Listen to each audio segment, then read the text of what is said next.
We at the Fast Lane Car are lucky enough to drive a different car every week. So, without further ado, here are the top 7 green cars that we've recently driven. You hear that? You don't? That's because I'm driving the all-new Nissan Leaf, which, as I'm sure you know by now, is an all-electric car. Actually, the first affordable all-electric car. This guy, $35,000, and you know what? It's a real car.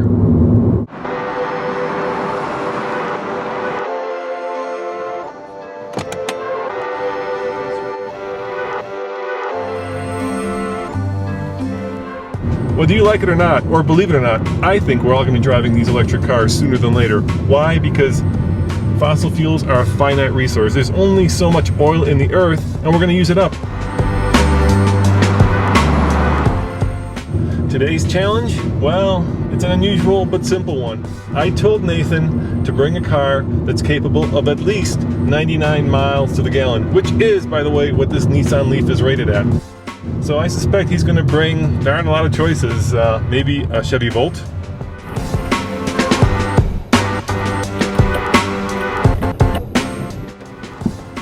What's remarkable about the Leaf is just how unremarkable it really is. For $35,000 you can get a car that'll work every day, that you can get 5 people into, and that you'll never really know you're driving an electric car, and that you'll never need to fill up.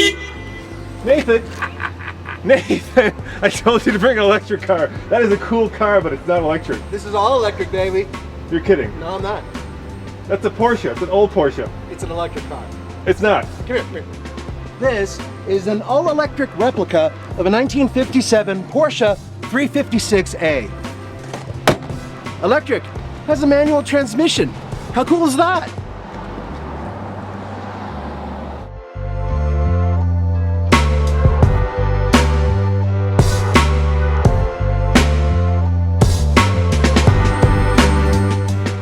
Nathan, where did you find an all-electric Porsche? You are a madman. At Duke's Electric Garage. This guy, he's in just north of Denver, and he takes these Porsches and he shoves an electric engine in them, about 50 horsepower, and you know what? It's awesome. The fact that it's 1,600 pounds and fiberglass, it was a perfect candidate. The geometry worked for the batteries. We got good balance on both the rear and the front, and you know, we were shooting for a 100-mile range, and this car kind of, it's like the perfect car for that.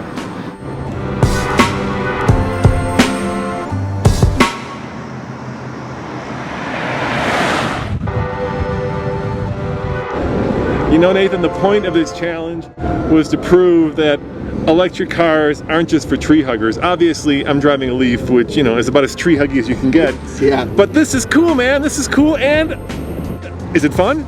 It's a lot of fun. I mean, look at it this way, okay? You're driving a roller skate with an electric motor on it.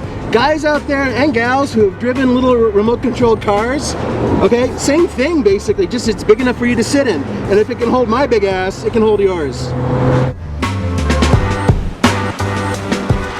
Now, before you go on about batteries and how you can't recycle them, what's this? That's a cell phone. How many of these are in the world right now? How many of these have you owned in your lifetime? There are billions of these, and every one of these has a battery, and those batteries end up going somewhere. The batteries in these, just because there are so many, dwarf the number of batteries in a Leaf. You know, the future looks bright with a car like this, or the Tesla, and a lot of the other cars are coming up with instant torque, lots of speed, easy to handle. I mean, what's not to like? Look, you don't get the noise, but you certainly get the speed, and for me, that's really the main deal. It's awesome. Believe it or not, the Nissan Leaf is a real car. If your commute is 50 miles or shorter, you can use this as an everyday car to work, to pick up your groceries, to pick up your kids. It's a great little normal car. There's nothing unusual about it except for the fact that you can't hear the engine. As always, this is Roman Micah and my cohort in electric crime, Nathan Adlin, saying so long for now for TFLcar.electriccom. Electriccom. Forward, my friend, let's go!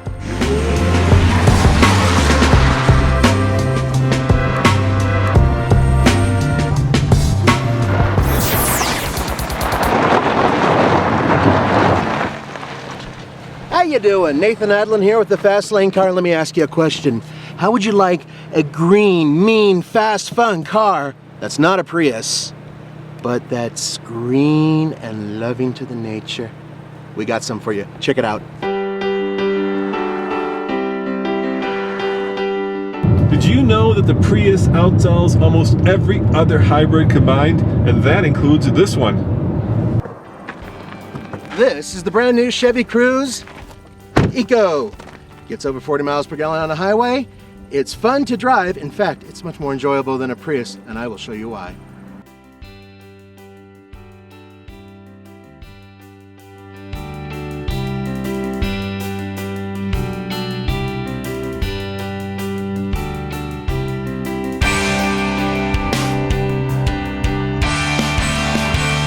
Hold on, big boy. Did you know that there are other hybrids out there that are non-Prii that are just as much fun to drive as this? And I've got one of them. I'm curious, but look, I got a manual. Come on in, try it out. Just try my car first. Yeah, but I've got this. Come on, get in the car. Come on. All right, let's go. Eco Cruze, huh, Nathan? It seems like you're having fun shifting this Eco Cruze. Well, there's a couple things. It has a 1.4 liter, 138 horsepower turbocharged engine. Yes, turbocharged.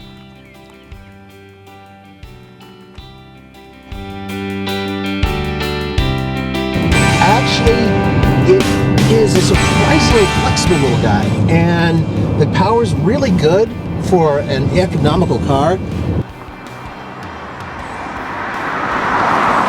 Over 40 miles per gallon on the highway. This is surprisingly fun to drive. There are problems.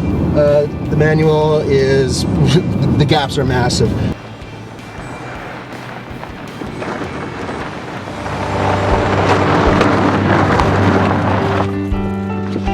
This, my friends, is the definition of a fun hybrid. It's the brand new Hyundai Sonata hybrid.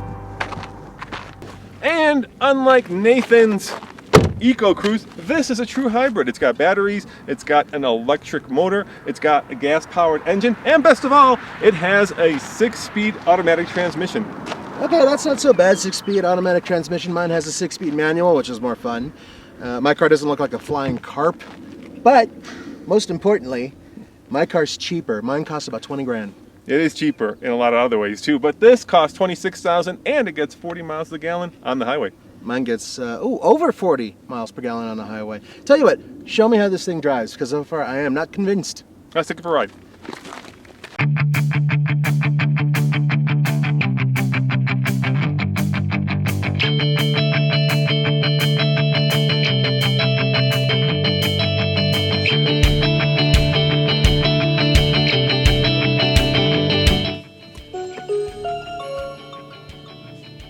Bang, bang, bang, bang. Sounds like CNN. I mean, it's kind of a cool little tone, but, you know, expect James Earl Jones to tone up some. It sounds like somebody's jealous to me. That's what it sounds like. And I know why you're jealous, Nathan, because this hybrid has not only a 6-speed automatic transmission, while most have a CVT. It also has lithium-ion batteries, which are much more efficient than the usual, especially those in the Prius. And best of all, it's fun to drive. How much horsepower does this thing put out? Nathan, what makes this car so special is that it's got over 200 horsepower.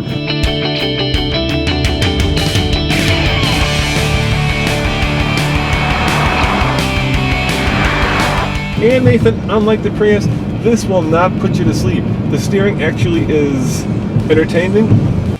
All right, Mr. Honey Badger, I have to agree with you. Your car is more fun than a Prius, if only because it has a 6-speed manual transmission. I'll give a little bit of credit to the 1.4 liter turbo. It's a zippy car. It's a lot of fun. But your car is better than I expected. I like the fact that it corners flat. It's got a lot of room. It's a proper sedan. It is a proper sedan, but which one of these two is more fun? That's the question. I think I have an idea. What's that? Drag race! It's always a drag race. All right, let's go. Yeah. That's not going to work, folks. No one cares. These are high mileage cars. Yeah, they're just really not really meant for drag racing. No. Even though it'd be fun. There may be another way to do it, though. What? Well, I mean, these are high mileage cars. They're built to get really good mileage, right? Yeah, of course. Let's have an MPG grudge match. Have you been driving yours around town all over the place? Yes, I have. And does yours have a display that tells you? Yes. Well, I've been driving mine around town all over the place and I have a display. Let's check it out. Let's check it out. All right, you're on. Yep. All right, my friend, MPG grudge match it is. And I feel like I have the edge in this hybrid, the proper hybrid. Let me turn it on. No engine, of course. La la la. Just ridiculous noises. Absolutely unnecessary. I'm sorry, but I'm just saying it. All right, I'm gonna switch the display to the right mode and 34.6. Read it and weep. 34.6. And that's your average, huh? That's my average. All right. Well, let's try it. Come on. My car. Let's have a look. Let's find out. All right. Now it's time to put up or shut up. What was mine? Remember? 34.6. 34.6. All right. Here we go. Here we go. Checking. Proper bong. Oh my goodness gracious! 35.1, ladies and gentlemen. Oh my god. That's what my current mileage is, and I have been driving like an idiot, like I usually do. So, I guess this car is not so bad. As always, this is Roman Micah, and this week's winner, Nathan Adlin. Nathan Adlin, reporting for the Fast Lane car. See you next time. It sounds good. Yeah.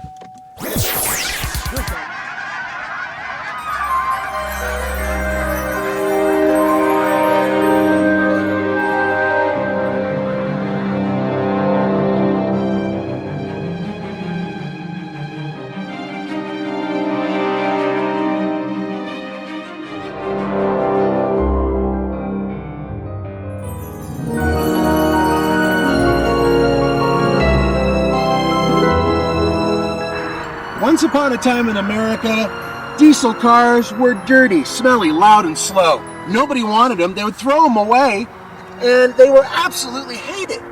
Now, European automakers are trying to bring the diesel back to America. Ladies and gentlemen, meet the Volkswagen 2012 Passat TDI, built in America. And TDI stands for turbo diesel. So the question, Nathan, is America ready for a car that burns diesel instead of gas?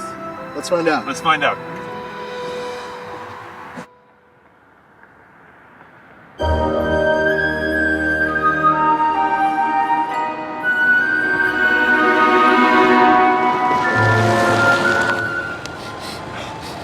Nope, I can't smell anything. Hey Nathan, give it some gas. All right.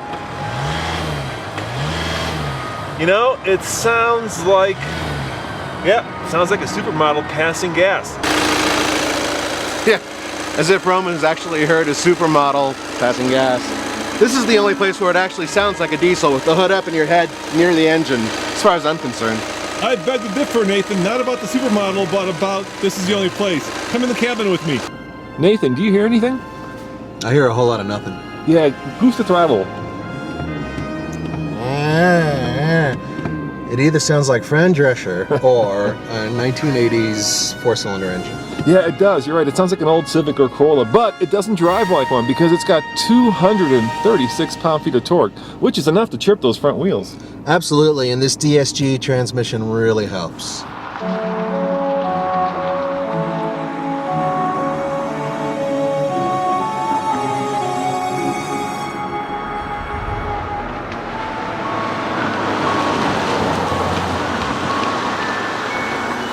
Let me show you something really cool. Exhaust, the car is on right now. And you remember, I'm covering it with a napkin. But do you remember back in the day when you would be, driving behind a diesel car and there's all this soot coming out of the exhaust, nasty black stuff that got all over everything? It's horrible, wasn't it? Check this out. About 10 seconds, right? Nada. Clean. The urea system inside this car breaks everything down and makes it a lot cleaner. Two quick facts about the urea system. First of all, Volkswagen says it's good for about 10,000 miles, but the car will tell you when it needs replacing. Yep. And it's about 30 to 40 bucks to replace it. Not bad. Not bad at all. And perhaps more interestingly, urea is the same stuff that... When you go to a urinal and stuff comes out of you, it's the same stuff. It's the same stuff, except you're paying $5 a bottle for it when you pour it in the car. Well, it is, you know, ground down to its base elements. So we know the car is clean, and we know it's quiet. But is it fast? Good question. Let's find out.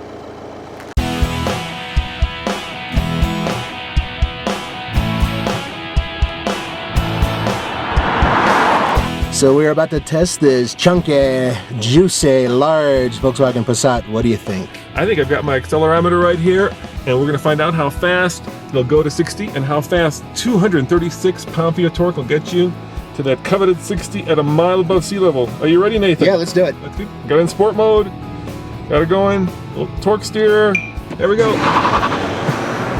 Wow, really? Yeah. that was a little bit of turbo lag, wasn't it? As always, there's a lot of power and then falls off the cliff. Here we go, 60, boom. All right, what do you think, Nathan? I don't know, 12 seconds? No, but you weren't far off. Oh. 0 to 60 in 9.1 seconds, which is, it's all right. It's okay, yeah, it's a diesel, and it's really heavy.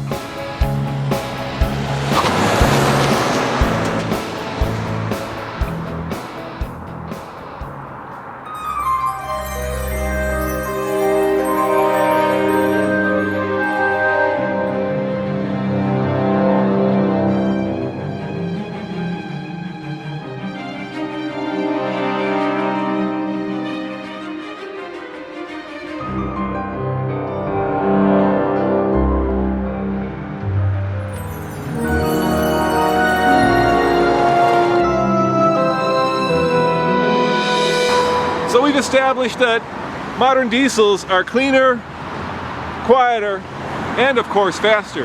But herein, right there, lies the rub. In America, they're a lot more expensive to fill up. At this gas station, it's 80 cents more. In Europe, they actually subsidize diesels by taxing diesel less. Here, well, 80 cents more, that's significant.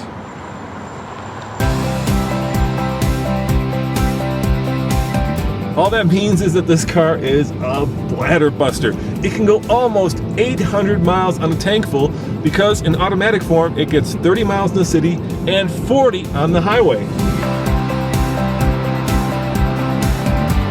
Just in case you're wondering, the Passat TDI starts in the mid-20s. I am, of course, as always, driving the blinged out SEL version, which comes with navigation, leather, yada yada yada, 32,000 plus.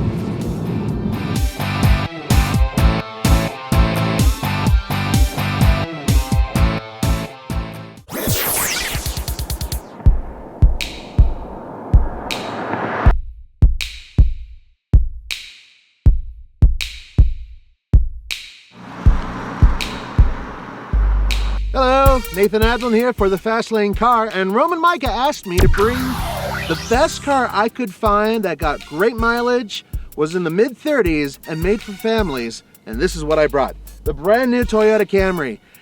It's a hybrid, but it doesn't feel like one because with the new and improved engine and the motor, electric combined, 200 horsepower. That's pretty damn good. Hey! Hey! Move that old technology out of the way, dude, because I am in the future. This is the Chevy Volt, ladies and gentlemen, and it's all electric. All right, well, maybe not all electric. I've got about 31 miles in this weather on a full charge. And by the way, that full charge takes about 10 hours on regular household current. The Volt works similar to a diesel electric locomotive in that the gasoline engine is only used to charge the battery, which then is used to power the electric motor, which by the way is 149 horsepower, which turns the wheels. So that really means that it doesn't directly compete with the Camry. In fact, if anything, it competes more with the Prius or perhaps the new Nissan Leaf. This is a different type of vehicle than Roman's. It's old technology in some ways. There's an engine, there's batteries, there's a motor. They all go to power the front wheels. This one costs about $35. It's the XLE model, so it's got all the little goodies. And Roman's, although normally costing over $40, with the rebate that you get from the government, is around the same price. Style.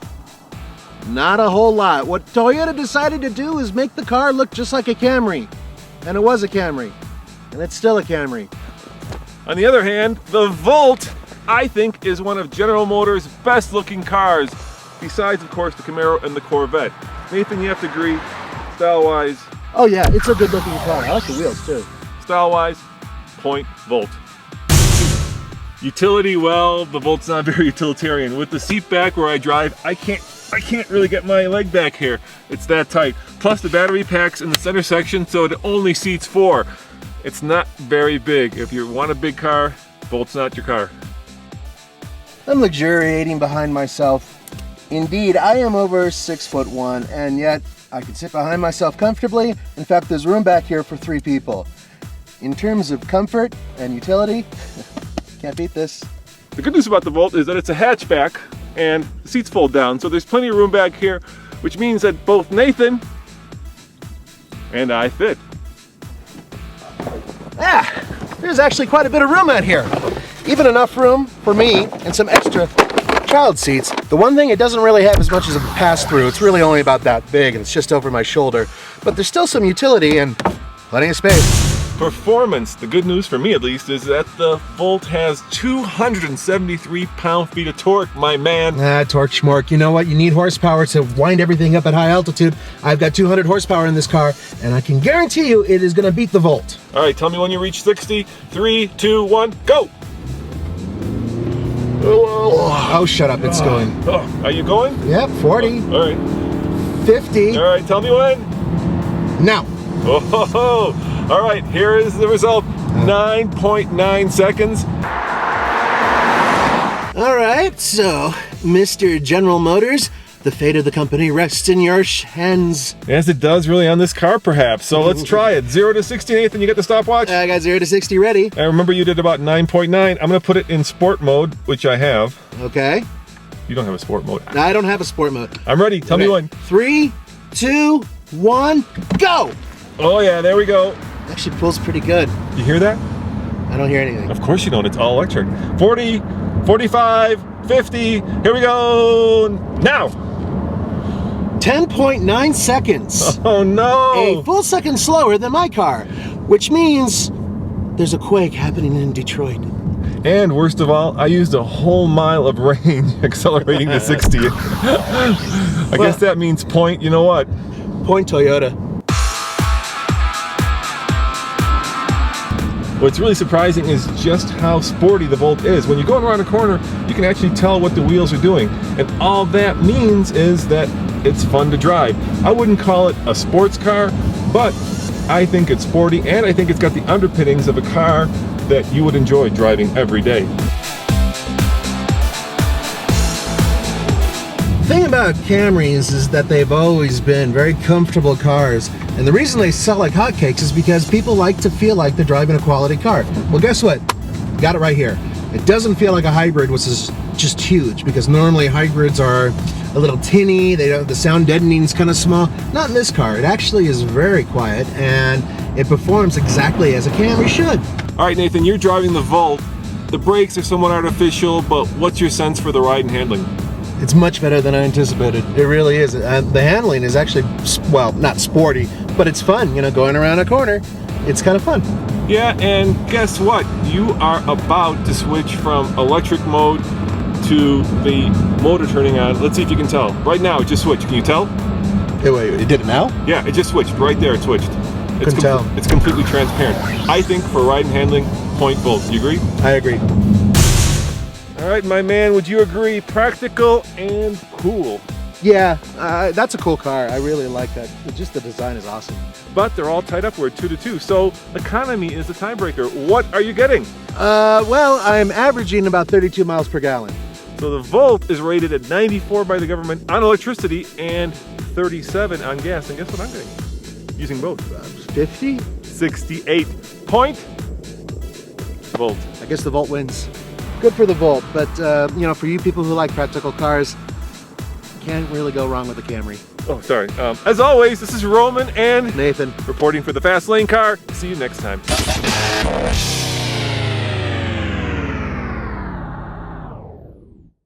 You know, the thing about driving the Volt is that it's actually pretty entertaining. There's a little ball in the dashboard that goes up and down based on how hard you're braking and how much energy you're using. Plus, you're always trying to maximize the amount of distance you get while you're in electric mode. It's like a video game for adults, it really is.